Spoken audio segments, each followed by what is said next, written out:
কৃষ্ণ, শুভ জন্মাষ্টমীর শুভেচ্ছা আমার বাপ্পিটারে, আমার সোনা বাপ্পিটারে।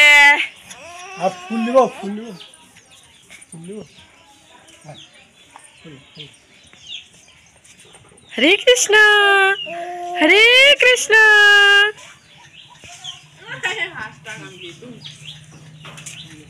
হরে কৃষ্ণ। হ্যালো এভরিওয়ান, সকলে কেমন আছেন? আশা করি ভালো আছেন। জন্মাষ্টমীতে আমাদের অনেকের যে আনন্দের ব্যাপারটা ছিল সেটা আজকে শেয়ার করব আমি। আমার ভিডিও যারা দেখছেন তারা হয়তো জানেন যে আমার ছোট্ট সোনা বাপ্পিটাকে গোপাল সাজানো হয়েছিল শুভ জন্মাষ্টমীর দিনে। আমার সোনা বাপ্পির পুরা লুকটা করেছে আমার এক ছোট বোন, এবং আমার যে তিলক দেওয়া আছে কপালে সেটাও করেছে আমার এক ছোট বোন। আমার সোনা বাপ্পিটার পুরা লুকটা আপনাদেরকে কেমন লেগেছে অবশ্যই কমেন্ট করতে ভুলবেন না। শুভ জন্মাষ্টমীর দিনে ব্রত রাখছিলাম, সেহেতু আমরা সবাই মিলে ইস্কন মন্দিরে গেছিলাম। মঙ্গলাচরণ এবং এক নাম সংকীর্তন গাওয়ার পর এখন শুরু হয়ে যাবে অভিষেকের পালা। কৃষ্ণ কৃষ্ণ কৃষ্ণ।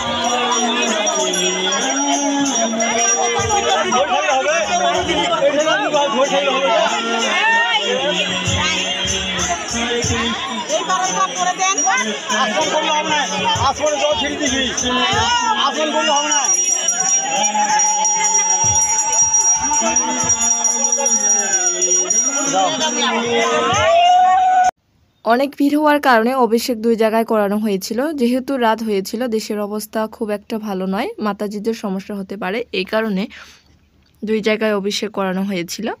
বিশেষ করে যারা দূর দূরান্ত থেকে এসেছে এখানে, এই কারণেই দুই জায়গায় করানো হয়েছিল, অনেক রাত না হওয়ার কারণে। অভিষেক শেষ হওয়ার পর প্রসাদ ছিল এবং শরবত ছিল। হরে কৃষ্ণ, সবাই ভালো থাকবেন, সুস্থ থাকবেন। ধন্যবাদ সবাইকে।